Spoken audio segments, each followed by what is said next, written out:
Okay, today's daf we're going to be learning is Moed Katan Yud Aleph. This week's learning is sponsored by Michael Gordon in honor of his wife Abigail and daughter Tzipporah's shared Hebrew birthday. I'm continually inspired by both of you. This week's daf is also sponsored by Tina Sanders Lamb in loving memory of her mother, Peppy Sanders, Pesha Rivka Bat Gershon HaKohen Ubina, whose 18th year will be on Shabbat. She was wise, giving, and compassionate. All who knew her loved her. We're going to get started from the bottom of Yud Amud Bet. The very last words, we were learning about this issue of pragmatia, business specifically on Chol Moed. Is it allowed or not? We saw that business dealings were not really allowed unless it's davar ha'aved. We talked about different possible reasons as to why that is, right? And this is one of those good examples of where the Rishonim, it's a classic Gemara sugya where the Rishonim take examples, right? The Gemara is really giving just examples here and there of what pragmatia is, in which case would be forbidden, permitted, etc. Under what circumstances, right? We saw two cases where someone had a business deal and he didn't, right? He could have sold it for $6,000. He didn't do it on Chol Moed, and then he was rewarded by God, so to speak, right? For that he was able to sell it for double the amount. So that's kind of selling a business versus a loan. Right? And they try to take the details and try to figure out the loan case. We saw he was allowed to take because we were worried that the person would never pay it, and therefore he was allowed. And then we'll see some other cases, and it becomes one of these cases where, first of all, you can imagine that there was a need to permit all sorts of things because people wanted to work, they didn't want to lose all this money. And then it's a matter of taking the specific, because the Gemara doesn't delineate exactly what all the rules are, what's considered davar ha'aved, what's not. For example, I'll give you one of the examples they distinguish between, which is if you want to buy for the purposes of reselling, as opposed to buying for your own sake, right? If I want to buy something, the question is, what is davar ha'aved? If something is very cheap in the market and I want to buy it so I can resell it for more money, that is not necessarily davar ha'aved. Yes, you're losing a potential great deal, but it's not like you needed the items to buy anyway. But if you, for example, need something in your house and you're going to buy it anyway after the holiday and it happens to be on sale this week, then maybe you're allowed to go purchase that on Chol Moed because it's a definite savings of money. So, obviously, if you have a business, you could say, well, I was going to buy that next week. And it is, right, where you draw the line, it's very tricky to define exactly what is considered, right? For example, the Yerushalmi brings up this case of a shayara comes into town, a caravan, and there's a big sale going on, and then you're allowed to. But the question is, again, it's unclear. Are you doing it? Are you buying it for business purposes? Are you buying it for your own sake, for something you needed anyway? It's very hard to know where to draw the line. It's not so clear cut. Okay, so now the Gemara said, by the way, since we were talking about this issue of davar ha'aved, we're now going to compare it to something else. Tanya nami gabe avodah zara ki agavna. By avodah zara, it also talks about the same kind of issue. Here's a different issue, but it's the same idea of the loss, the issue. So, הולכים ליריד של עכו"ם ולוקחים בהמה, עבדים ושפחות, בתים, שדות וכרמים, וכותב ומעלה בערכאות שלהם, מפני שהוא כמציל מידם. You can go to these big fairs that the people who worship idols have. Now, the issue is that their fairs were like their holidays. And if you buy during their fairs, they might likely go and thank their gods for having bought their stuff. So on the one hand, it seems problematic. And number two, erkaot shalahem are going to their courts. Now, if you go to their courts, then you're going to end up with basically an issue that you're showing respect for their courts. But however, the rabbis allow this because number one, if we don't let you go to their courts, what will happen? You'll purchase things and then they'll claim you never purchased them. And you'll say, well, look, our court says this. And they'll say, well, we don't trust your courts. And therefore it'll be a loss. And the second thing is that it could be that if you don't buy it now, it won't be available for sale next week. So we allow, specifically when they have this big shuk going on, this big market, that's when you're able to buy because you might not have an opportunity after. So even though there's this concern that they might go thank their gods for what you've done, but if we don't allow it, you're basically might not ever be able to buy what you might need. So therefore we permit it. Rav shar l'chir bar Ashi the migdal ohare b'chola de moeda. My taima maaseh hedyotu. Rav permitted Chir bar Ashi to make ohare on Chol Moed. What's the reason? Because it is maaseh hedyot. I specifically didn't explain what maaseh ohare, what migdal ohare is, because I wanted to just first get to the fact that this is a Maaseh Hedyot. The most important thing we learn here is things that you can build that are Maaseh Hedyot are permitted. The question is, what exactly is Ohari? And I say this because there's a bunch of different interpretations. We'll go with Rashi here on the daf, which isn't really Rashi, but he says it's Rishatot Shetzadim Bo Dagim. Okay, it's nets for fish you're allowed to build, right? You basically weave the net. That's allowed because that's a simple, easy thing to build. Anyone can do it. Aval izle asur. So what's izle? Whatever it is, we're going to see. It's a maaseh uman, which is what the Gemara says. My time a maaseh umanhu. We're now back to this distinction we made before. If it's something a lay person could do, then yes. If it's something you need a professional for, then no. So Rashi says again here that it's rishatot shetzadimbo ofot. It's bird nets. So the bird nets obviously are more sophisticated than fish nets, and that's at least Rashi's distinction. Again, other people have different distinctions what these are. The main idea is that one is obviously something anyone can do, and the other is a more professional is needed. Rav Yehuda Shari la'ame tanura'a, the migdal tanure, ula Rabba bar Isve the migdal mahulata. Rav Yehuda permitted Ami the tanura'a, the tanur builder. He was the oven builder. He was known as Ami the oven builder. He was allowed to build an oven. Okay, now it's a very strange word used here to build an oven. Le migdal is not usually to build. Le mivne is to build. Boneh.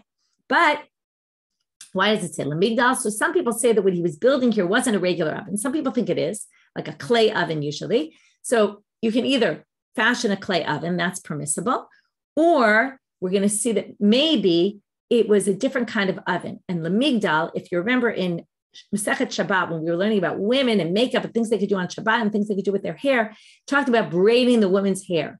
And it used the word legadel et hase'ar. So it could be that what this person did was he braided he took reeds, braided them together in the shape of an oven, and then put almost to make a mold out of it, and then put the cement or whatever he was using, the clay around it. And maybe that's the kind of oven. And then maybe it's a different type of oven than a normal oven, and that's why it uses the word lemigdal.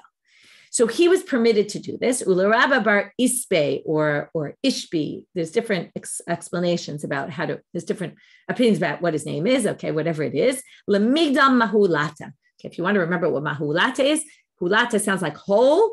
It's to make a sieve with all these holes in it. Okay, now, by the way, if you explain the tanur in that way, then both are ways of weaving. You're basically weaving things to make a sieve, and you're weaving it to make the oven. He permitted these type things, which was the Gemara says, Ini. Is that really true? V'hav Tane Rabba bar Shmuel, he said in a Braita, he quoted a Braita that said, Shavin she'en godlin tanur l'chatchila. Everyone agrees, okay, there's a machloket about something, but everyone agrees that to make an oven is not permitted. Lo kasha, kan b'yimot hachama, kan b'yimot hagshami. We say, this is in, now, Yimot HaChama and Yimot HaGshamim normally translate as in the summer and in the winter. Okay, so now we have a bit of a problem. We're talking about Chol HaMoed here, and we're saying that one, right now, what's the difference between summer and winter? Well, if it's summer, what will happen? Again, all these things have to be Litzorech HaMoed. So if you're going to build an oven and you make it out of clay, then it's going to need time to dry. If it's raining out, it's going to take a very long time to dry. It won't be ready for the holiday. If it's dry weather, then it will be. The problem is that Pesach and Sukkot are both kind of in between seasons, and neither is really summer or winter, right? So how could it possibly be? Some people say it's more likely it's going to rain on Sukkot and less likely on Pesach. So Yimot HaChama is Pesach and Yimot HaGshamim is Sukkot. But even that's a little tricky because even on Pesach it could rain. And maybe statistically, I don't know, maybe it is more likely. I mean, I think about it. It is more likely here in Israel that it rains on Sukkot rather than Pesach. But still, I think it makes more sense, the interpretation that I saw, which is that Yimot HaChama and Yimot HaGshamim normally means summer, winter. But in this context, it means if the days of the holiday are dry. Sometimes you can end up with a very dry Sukkot. Sometimes you can end up with a very wet Sukkot. Same thing with Pesach.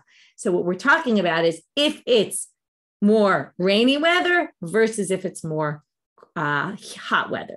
And then again, it all depends whether it will be ready on the holiday and for use on the holiday, then you can do it. If it's not going to be usable on the holiday, then you can't.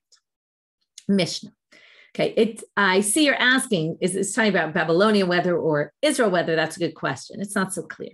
I guess it would have to be, right, they're quoting a Braita, which was written in Israel, and they're quoting it against something that went on in Bavel. They don't seem to be so concerned, but I get the sense that the Babylonian, they did have more rain than in Israel, but I think it also ended around the same time. We saw with the rains, they stopped asking for rain Pesach because also it didn't rain then in that time. So I think that in terms of that, it was somewhat similar. Definitely in the beginning, it's less similar, right? And anyway, they don't need rain till later, but I actually think the time the rain started might have not been so different either. Okay, new Mishnah. Osim ma'akelegag ulemer peset ma'aseh hedyot. Now we're going to again get to what things you can build, what things are considered a regular person's job.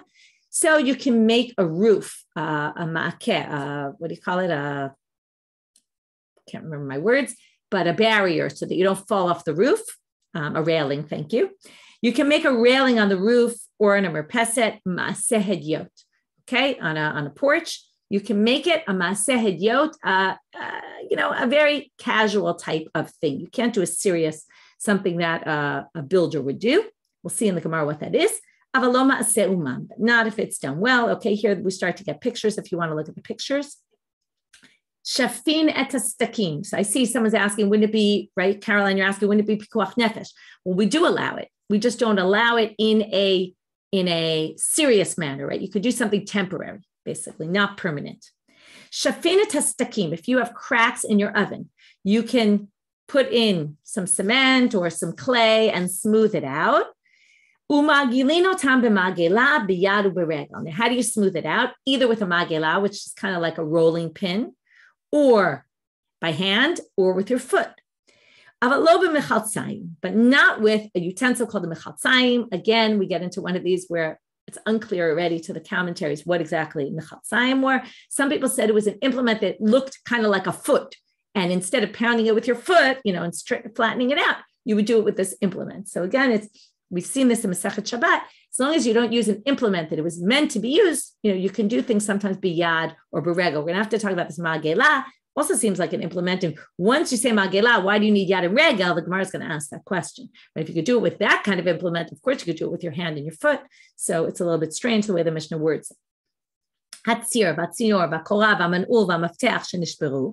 have different parts of the door that broke, the hinges, the tzinor, which is the hole on the floor where the bolt will go into, the korah, which is the beam. Again, it's unclear exactly what it is. Maybe that's the bolt that goes into the wall. The man'ul, the lock, the mafteach, the key. Shenishberu. Again, what all these terms are, there's different opinions about them.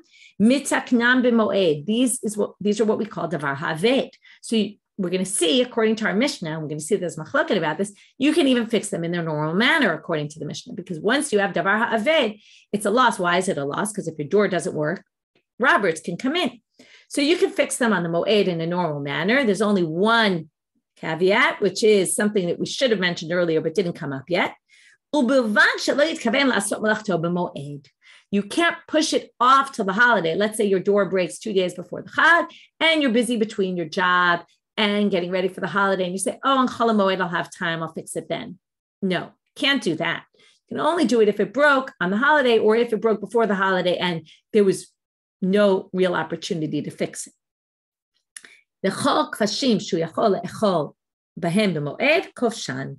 Any kind of preserve, you want to preserve the food for the long term. If you want it for the holiday, it's fine. If you want it for after the holiday, you're not allowed to do this. We saw this as well before.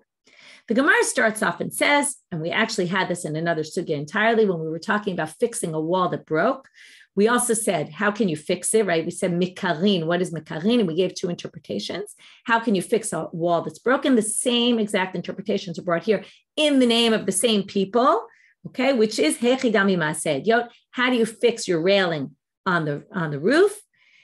Rav Yosef Amar Behutza v'Dafna. Rav Yosef says you put up shrubbery in its place, and b'magita tan in a bright it says tsar b'tzor ve'eno tachbati. You put stones on top and you just don't cement them together. Shafina tastakim magilim otam b'magela. So here comes the question I mentioned before. Once we say you could use this rolling pin type thing, which again is not the typical thing you would use to fix that, but it is an implement. Of course, biyadu berega, with your hand and your foot, it would be permitted. So why do we need to say it? So they say hachikama. This is what it really means to say. Shafin et hastakinu ma'agilinotan ke'en ma'agela biyadu berega. You can smooth them out as if you're using a magela, using your hand or your foot. In other words, that's how you fix it. But not that you can really use a magela, and not with some sort of implement. Now we're getting to that later part of the Mishnah. You can fix any one of these parts of the door that are broken, seems like in their normal manner. Urimini, this contradicts a Mishnah in Maser Sheni. And the Shita accidentally wrote a Braita. I need to fix it. In case I didn't fix it yet and you see it like that, it's a Mishnah, not a Braita. This contradicts a Mishnah in Maser Sheni, which says, Ad Yamav, and we're talking about Yochanan Kohen Gadol, until his time, Haya Patish Makeh B'Yerushalayim, people could use a patish to fix things, presumably if it was Davar HaAved. But what do you infer from here? Until his time, that means Ad Yamav In, Mikam Ve'elach Lo. Sounds like until the time of Yochanan Kohen Gadol, you were allowed to do this, but came Yochanan Kohen Gadol, and he didn't allow you anymore to hammer things. What's the problem with hammering things? It makes a loud noise, right? We all know if your next door neighbor is hammering something, it depends where you live, but where I live, we're not so far from our neighbors. And as soon as someone starts hammering something, I hear it. Sometimes it even sounds like it's in my house. Now, if I hear my neighbor hammering on Chol Moed, I might think, oh, I guess you can use a hammer on Chol Moed. And I might not know, right? How am I supposed to know whether it's Davar HaAved, where there's a financial loss involved, or not Davar HaAved? And therefore, how do I know that it's his door that he's fixing? And, if he doesn't fix it, robbers are going to come in. So therefore, came Yochanan Kohen Gadol, and he said, no more of this. The noise, people are going to hear it because it has a lot of noise. It almost sounds like Kashma'at Kol on Shabbat. Also, you're not supposed to do, but that's for a different reason.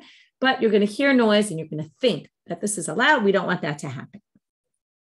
So how does our Mishnah allow you to fix your door? You're going to take a hammer, smash it, make a lot of noise to fix the door. So lo kasha, the Gemara is going to bring an explanation, reject it, and then bring 3 other explanations. If I'm right, I think it's 3, not 4, but I think there's 3. So we'll see. Lo kasha, there's different types of hammers. Some are used by the glass blowers. Those are very loud hammers. And some are used by the carpenters. Those are quieter hammers. So if you use a hammer that makes less noise, then it works. It's fine. That's our Mishnah. The Mishnah Maser Sheni is talking about using a louder hammer, the ones with the napachim. So Matkefla Rav Chisda, he says, what are you talking about? Yomru kala rabba asir kala zuta share. Right? Where do you draw the line between loud and not loud? What you might think is loud, I might think is quiet.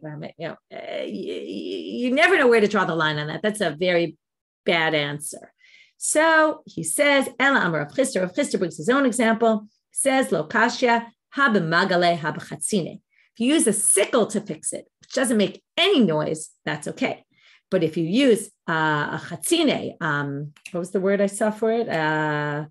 Forgot what word appeared, but right, some sort of hammer, but an axe. Yeah, I saw a chisel. That was what I had seen in the Koran, a chisel. Okay, a chisel or an axe, which obviously makes noise, or even you could say a hammer, right? Anything that makes noise is going to be a problem. So we basically have quiet ones versus louder, right? Ones that don't make any noise versus ones that make noise. Rav Papa Amar kan kodem gzera, kan la'achar gzera. Oh, I have a better answer. The Mishnah Maser Sheni was talking about when Rabbi Yochanan made the gzera. Our Mishnah was talking about before the gzera was made, before Yochanan Kohen Gadol came along, all these things were permitted. A little bit weird why the Mishnah would talk about something that happened and now it's no longer permitted, but it's a possible answer. Rav Ashi Amar, HaRabbi Yehuda, HaRabbi Yossi. Oh, there's a machloket Tanaim about this. Now, what's the machloket? The Amar of Yitzchak bar Avdimi, we don't actually see Rabbi Yehuda's opinion, but we'll see Rabbi Yossi. Man tana shinoi b'moed b'davar ha'aved, delo ke Rabbi Yossi. Who's the one who holds that you need to do something different? Okay, let's explain. Until now, we've been discussing that davar ha'aved, if there's going to be a financial loss, you're allowed to do malacha. The question is, are you allowed to do it in its normal way, or do you need to change from its normal way? So comes the explanation here, and they say the difference is Rabbi Yehuda says you have to do it with a shinoi. You can't do it in a normal manner, because the way they say it here is, who's the one who says that shinoi b'davar ha'aved, that you need to do a shinoi? It's not like Rabbi Yossi, which means Rabbi Yossi thinks once we permit you to do malacha for davar ha'aved, you could do it in its normal manner, and that's our Mishnah. You need to fix your door, fix it any way you need, even if it's going to make noise. Rabbi Yehuda is the author of the Mishnah in Maser Sheni. He holds you can't do it, right? Yochanan Kohen Gadol, according to Rabbi Yehuda, instituted that you can no longer do things in their normal way. You can't use, you can't make any noise when you do it. He says you have to do it a little bit differently than normal. So again, the problem is, it sounds like after Yochanan Kohen Gadol, the simple reading of the Mishnah is they didn't allow it at all. Now we're going to say they didn't allow it in its normal manner. So each interpretation kind of misses something, right? It's not so clear that Mishnah does permit it in an atypical manner, but that's basically what they're saying. Just like the previous answer that said before the Gzeira doesn't make so much sense. Our Mishnah would talk about before the Gzeira. So both of those answers have some weaknesses to them. But as I say, I always say this, which is when you have multiple interpretations, there's usually weaknesses to each one. Otherwise, everyone would agree. It would be simple and obvious. Okay, next. Amar Ravina. Since we already mentioned this opinion of Rabbi Yossi, that there's this machloket, Rabbi Yehuda, Rabbi Yossi, can you do it in its normal manner once we permit you to do it, or do you have to do it with a shinoi, with some sort of change? So, Amar Ravina, Kimam Madlinan Ha'idna Kabyuta Dedasha B'chola Demoeda. Another thing that it's not exactly clear what it is, but it's somehow you're fixing something of the lintel in your door. Some people say it's that the lintel piece fell out and you want to hammer it back in. So who says that you can do this? B'chol ha'moed, kiman keRabbi Yossi. Yossi says you could do this in its normal manner. They say the fact that people do this nowadays must be they're holding like Rabbi Yossi. Now we're back to the kfashim shu yachol ochel b'moed kovshan. So again, we're going to have something that's not 100% sure what these words mean. Okay, this is very common. I hope you're getting used to this in our Masechet in particular, that they're describing all sorts of things that actually happened or places, and it's unclear exactly what they mean. Lots of different interpretations. Bedita, you even see there's an aleph here, which is a little bit of a different nusach. Bedita levai kvare. Okay, whatever happened here somehow, either it's in this place, Bedita, Levai, whether it's the river Bedita and Levai is a place, unclear exactly what it is, but what basically happened is, and we don't exactly know exactly what went on here, but there was a river that dumped out either onto land or maybe into some small pool, and with it were a lot of fish. Okay, so this happened on the holiday. It kind of overflowed into some area. Azil Kule'am, and now we're going to have two versions of the story. According to the first version, everybody went out, the people of the city went out, sued, they captured on Chol Moed all these fish. They took all the fish. They asked Rava, can we salt these and preserve them? Because now we have so many fish, we can't possibly eat them all on the holiday. Are we allowed to do this? So they say, Rava says, yes, you're allowed to do this. Amalei Abai says, what are you talking about? Doesn't it say in the Mishnah? Only ones that you need for the holiday. You can't preserve these fish. Amalei. Since originally they started collecting these fish to eat on the holiday. So once they started and they collected what they thought they were going to eat on the holiday, and then it turned out they had too many, so already we're going to permit it. If they leave, in other words, they started beheter is what we call it. They were allowed to start collecting. Yes, they collected too many, but since they started in the right way, and now if we let it go and we leave it, it's going to be all ruined because the fish will spoil. It's like a business that they're going to lose out on. But here you have something, this is clearly not business because this was what you call a mitziah. It's something that you found, like finding a lost item on the street. It was never yours to begin with. You were never planning to have all those fish, but it just kind of happened upon you. And yet we compare this to business. It also gives us some clue into what kind of business do we call davar ha'aved? Because here this was almost like winning the lottery, right? And something extra happened. And you might say, well, look, if you have to work for it and do things for after the moed, maybe we don't allow it. And yet they still allow it, which is very interesting. Okay, so it's like prakmatya aved usharin. So Rava says, I allow this. He seems to, by the way, be saying two things. Number one, they started beheter because they were allowed to do it for the tzorach hamoed. And since then it became a loss, so we permit it. So now we're going to have the second version of the story. So the first version is, and here's where the difference is going to be in the beginning. The people collected them and then went to the rabbi. In this story, this version, Ika de Amri, some people say the story happened like this. Shara lehu Rava permitted them, meitzad mezal aituye umimlach. He allowed them, that they asked him before they collected the fish, not after the fact. He said before. They saw the fish all out there and they said, oh, can we go capture them? And he said, yes, you can catch those fish in your nets. Take them, right? do everything you want, right? The whole process and even salt them. That's even a bigger heter. It's not after the fact, it's before the fact. And then same thing happens. But doesn't it say you can't do this? And here Rav's answer is going to be a little different because you can't say, well, they did it at first by heter because they didn't do it at all. They asked him. And then he said, you can do it. So why didn't he just say you can collect whatever you need for the holiday? So comes Rav in this version and says, Amarle, Haninami mitachle agav itzitza.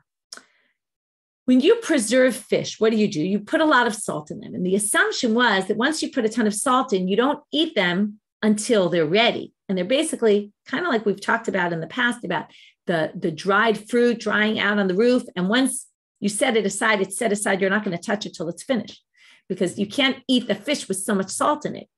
Comes Rav and he says, no, you really can. If you wanted, let's say, this is like when we talked about maybe guests will come, right? Let's say you decided you wanted some of that fish on the holiday.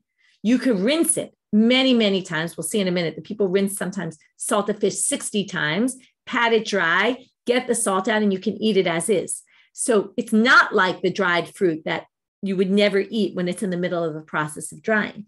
This you actually could. That's what agav itzitza is. By rinsing it off, you could actually eat it.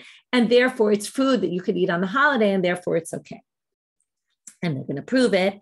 Right from here to the bottom of the daf, we're going to have all sorts of, how do you call it? Minhagei achila, okay? Customs regarding food and how they ate their fish. So it's going to get even stranger as we go on. But he did it 60 times and he ate it. Also, okay, if you thought maybe only the poor people eat like this, no. He got to the Reish Galuta where we always have these big festive meals. And it says, what did they do? Also, they rinsed their fish 60 times and they ate it.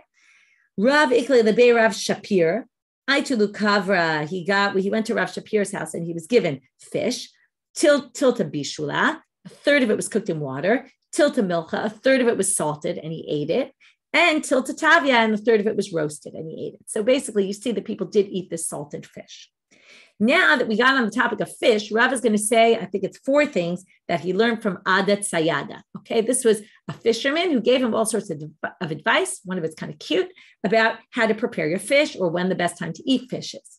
So you might be surprised by the first one. The best time to eat the fish is right before it's about to spoil. That's when it's the tastiest. I don't know if you should try this. But so he says, okay, they're all going to start off with Rav said, Adat Sayada told me this. Kavra, Tavia ba'achua, roasted in its brother. Who's the brother of fish? Well, fish comes from water and salt is in the water. So salt, roast it while it's salted. Asuke ba'avua, take it out and immerse it in cold water, which is its father, because the fish comes from the water. So that's called its father. Mechle biberei, eat it with its son. What comes out of the fish brine. Eat it with brine. And ishte alavua, and then drink after it its father, which is water. So go drink water. Okay, this is his cute way of saying what the best way to prepare fish is. Another thing he told him, if you eat fish, cress, and milk, lit on gufa v'lo lit on puria. Don't go straight to bed. You should take a walk. Okay, move your body after. Don't go straight to bed. It won't be good for you. Last one, kavre tachle v'chalva. If you eat those 3 things again, the water, the fish, the cress, and the milk, ma'ya v'lo shichra. You should drink after water. Better not to have beer. Shichra v'lo chamra. And if you have no choice, have beer and not wine. With that, we finish the first chapter of Moed Katan. Turn the page, and we are starting on the second chapter. Misha fach et zetav, o evel o onis. Now we have to understand how they made olive oil. They would put the olives in a vat after they collected them. After a while, they would sit and they would get moist. And then they would turn them upside down. It seems like it seems to be a pachet zetav, although again, there's different interpretations exactly what this is. And then they would press them. Okay. And after they would press them, then they would do this other process of zolef, which is they would, I think, kind of get out all the extra and then, and let them drip down. And then they would do gaf, which is put it in a cod. And gaf is to basically seal a cod is a pitcher, right? Or some sort of jug, put it in and seal it shut. Okay, that was the process. So now, right, that was with the oil that came out of it. So Misha Fachet Zeitav, you did the first part of the process. Again, we're going to get to Davar HaAved here. You do the first part of the process. Now I'm going to already say that there's two different ways to read this Mishnah, okay? Whether the Avel we're talking about, okay, well, I'll read the Mishnah in one way. I just want you to know that there's another way to interpret it. I don't want to get too confusing, so I'm going to keep it simple, although we're going to see already in the Gemara that there's two different ways of how the Gemara interpreted it, but I'll already tell you there's even two different ways the Mishnah interpreted it. When the Amoraim come, each one has to explain it with their interpretation. But I'm going to explain it in the way seems to me more the pshat here.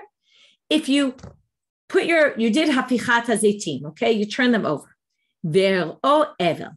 Then what happens? Someone dies in your family and you have to sit shiva. So at this point, if you're o evel, o ones, or something terrible happened and whatever it is, or it doesn't even have to be terrible. It just means you got called out of the city or something happened to you that was beyond your control. O shit uhu poalim, or you hired workers and they basically ditched and they didn't come to work. And now you don't have anyone to do your work of pressing the olives. So then, okay, what's missing in this Mishnah is, and then it became the holiday. Okay, so let's take the Avel case. The 7 days before, or 5 days before, whatever it is, you were in Avelut. And then the holiday came in. So number one, you didn't do it when you were in Avel.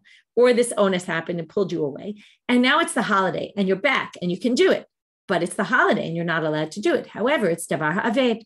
So what do? We're going to see a machlok at Rabbi Yehuda, Rabbi Yossi, which fits in with what we saw before about Rabbi Yehuda, who said you can only do things differently than the typical way of doing it. And Rabbi Yossi, you said you could do it in its normal manner.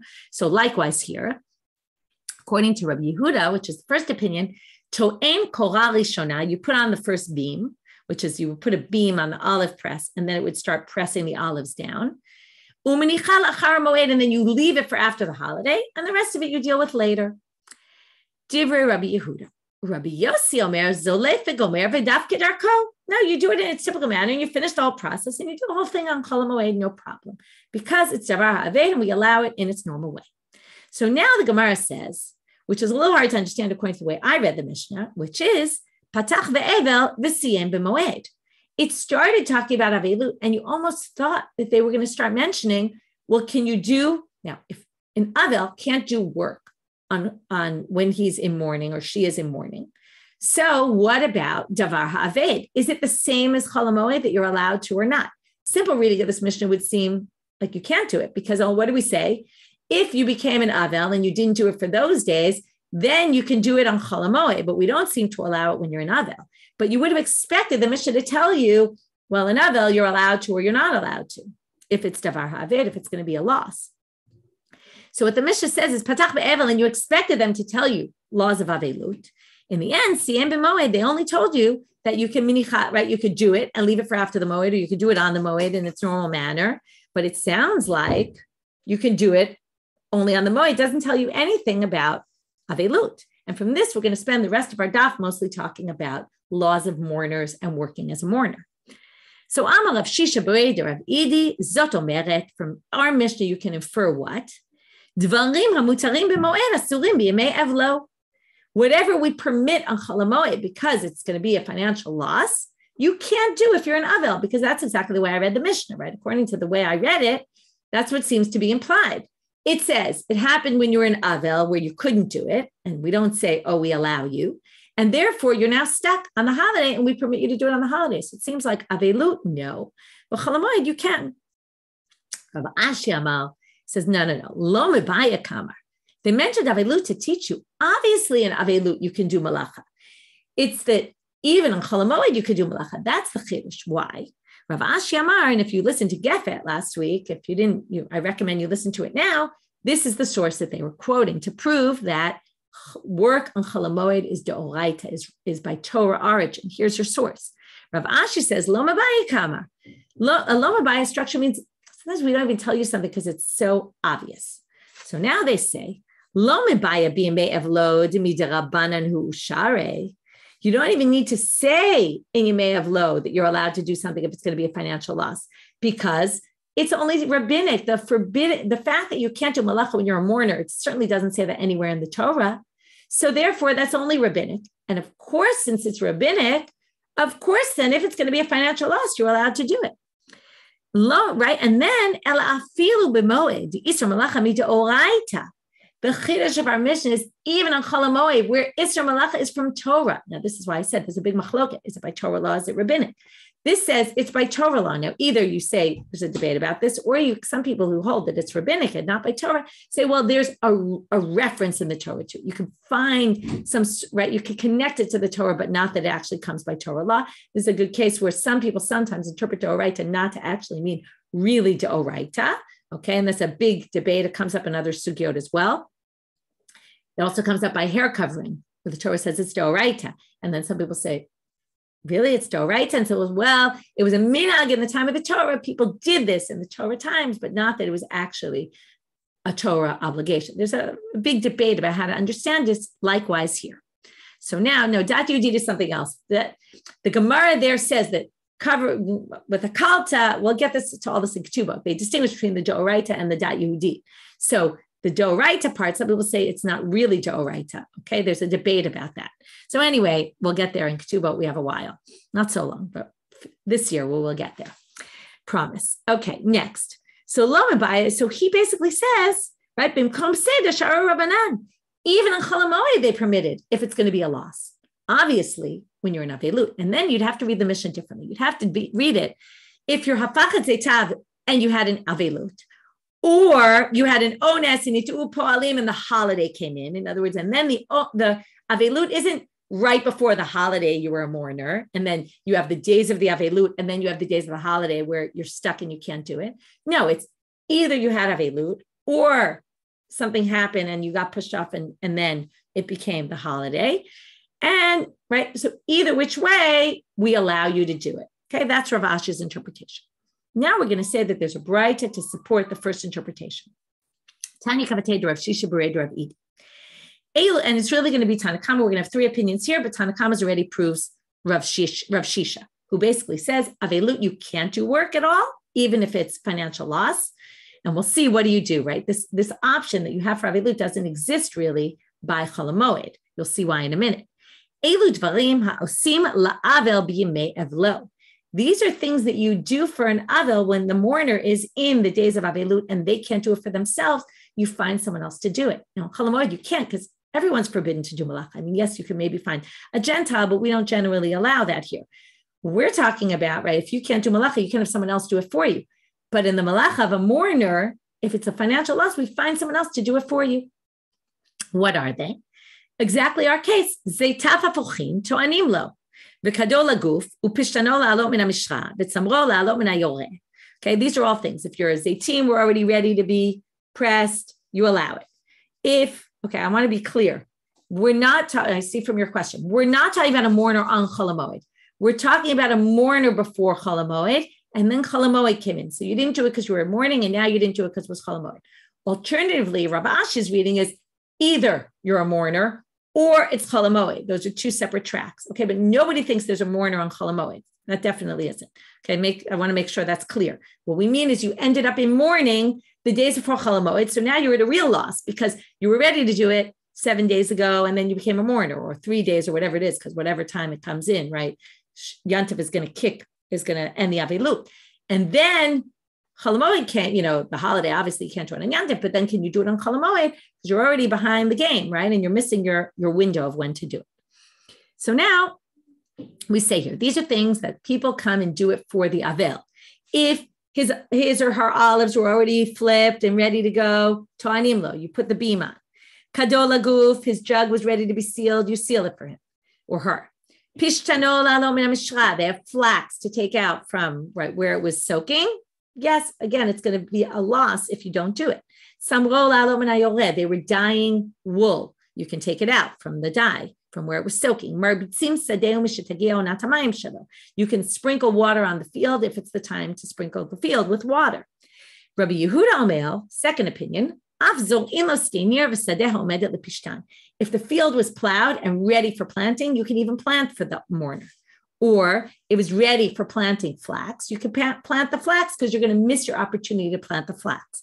Flax obviously had a very small season, and therefore he said specifically flax, you can do that. Amrulo, they said to him, what are you talking about? That's not a davar ha'aved. Imlo tizara ba'bakir, tizara ba'afel. There were 2 times of the year to do the flax. If you missed the first season, you do it the next month. There was another opportunity for it. Imlo tizara pishtan, tizara mimin acher. If you don't plant flax, you'll plant something else. That's interesting, right? You might say, but that was what I was planning to plant.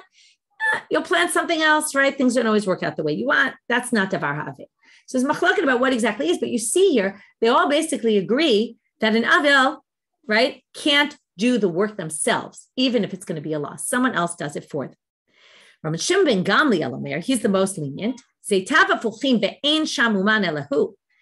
he's the only one who knows how to do this, or right, you need to seal the jug, and she's the only one who knows how to do it. They can do it, but not in a way that anyone can see. However, this next case doesn't really seem to be b'tzinah. Yeter ken amar Shimon Gamliel im haya uman lerabim v'sapar ubalan lerabim v'higia et haregel ve'en sham uman elahu. If this is the person, he's the hair cutter in the town, or the person in the bathhouse who does the towels and the other work in the bathhouse, and it's the regel, it's Erev Chag, and everybody needs this person, then even there for mourner, because it's Tzarchei Rabim, it's the need of the many, then Hareze Yaseh. We allow this person if they're the only person. Did I skip a line? What line did I skip? Can you tell me what line I skipped? Missed it? I don't think so, unless it was earlier. Please let me know if I skipped something. I'll go back. Rest of what to do in private. No, I said that all. I believe I read it, right? The kad, the pishtan, the tzemer, all those things, you can take them out. Maybe I skipped it. Okay. So maybe I thought I said it because we had it before. If you need to take the flax out, or the tzemer la'alot min hayoreh, if you need to take it out, the wool that was dying. Okay, maybe I thought I read it. I maybe didn't this time because we had it before. Again, the same kind of issue is if they're the only ones who know how to do this particular action, then they're allowed. Okay, thank you for pointing out that I skipped it. Okay, moving forward now. Ha'arisin, the Braita continues. It seems like this is just everybody holds this. Arisin v'chachirim v'kablanim. Okay, these are different people in different type of jobs. And aris is a sharecropper or a tenant cropper. You're basically working on someone's field and you take a percentage of what you collect and they get the rest. Chachirim is someone who takes your field and says, I'm going to get whatever I collect and I'm going to give the owner X amount, like you set an amount from the beginning. And kablanim are people who do a job for you. You basically give it to them and they do a job within whatever time. And then you pay them for the job, not by the hour. So they're supposed to do something. Other people do it for them because someone's counting on them. You're doing a job for someone else. But if your job is to take your donkey and carry someone's load, or take your camel or your boat, carry someone's load for them, that's your animal. You're the driver. No, like you just don't work those days. Okay. If you're an avel, you don't hire someone to do it with your animal. That you can't do when you're an avel. Because that's not a loss. That's just a loss of potential business, but you're not causing a financial loss. There's no financial loss involved, right? Financial loss, again, means you're going to lose something that you already had or that a potential for more growth, but this isn't the case. But let's say you said, I'm going to carry your load for the next month, and you're on the way carrying it from somewhere to somewhere, and you stop in the middle, and then the person's going to say, well, you didn't do the job. I'm not paying you anything. Then you're allowed to do it. Then you can even do it yourself, even though you're a mourner. If you are a day worker, even if you're working in a different city, and they don't know that you're doing, like, no one's going to know, oh, he's working and he's an avel. We're worried about people, what they're going to think, but no one even knows you're an avel. But since the schir yom can go, if I work for a day and I work for 30 shekel an hour and I work half day and I quit in the middle of the day, you still have to pay me the first half a day.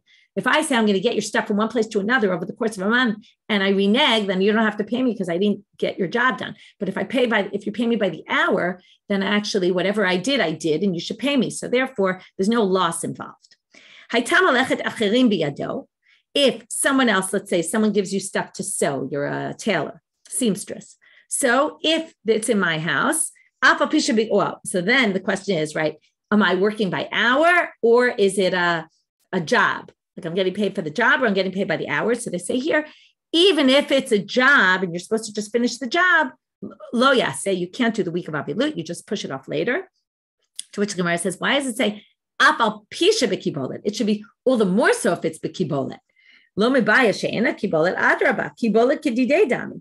If it's kibolet, then it's like it's yours. And if I'm doing something for someone else and I get paid by the hour, I'm really just doing it for them.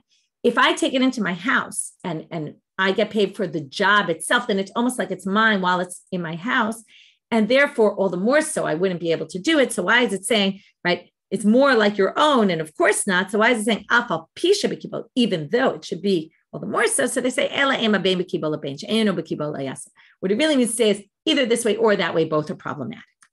Let's say I hired a seamstress to come to my house and sew my stuff. So they can't do it if they're in my house because it looks like I'm helping them or I'm being part of the work. But if it's in someone else's, like I say, I gave it to them in their house and they're supposed to return it to me done, they can do it if they want. When I'm an Avel, that doesn't matter, even though it's mine. Miriam Berei Derav, and we're now going to have a story. Finished with the story. Umar Berei Derav, Acha Berei Derava. Havalu al Gamla de Torah Bahade Adade. Gamla here is not camel. It's a pair of Torah or oxen. That a pair of oxen that normally they would plow. They would put two oxen together and they would plow. So each of them gave one ox and they were plowing their field. Itra be milta, a bad thing happened, meaning someone died. Bimar Berei Derav Acha Berei Derava in his house. Upaske Gamla, and he took his part of the oxen back. Amaravashi, Kava Rabba, Kimar Berei Derav Acha Avid Hachi. Why did he do that? This great man, why did he do such a thing? I understand, right? He can't worry about his own loss, but is he not worried about the financial loss he caused to someone else? Now, this story is going to cause a bit of a stir, and I'm ending with it, but I'll leave you with some thought about this. If you promise someone you would do a job, you finish it, even though you're a mourner. So why did he take his animal out of this pair? Now he's leaving the other person behind. He can't plow his field because he lost the other ox.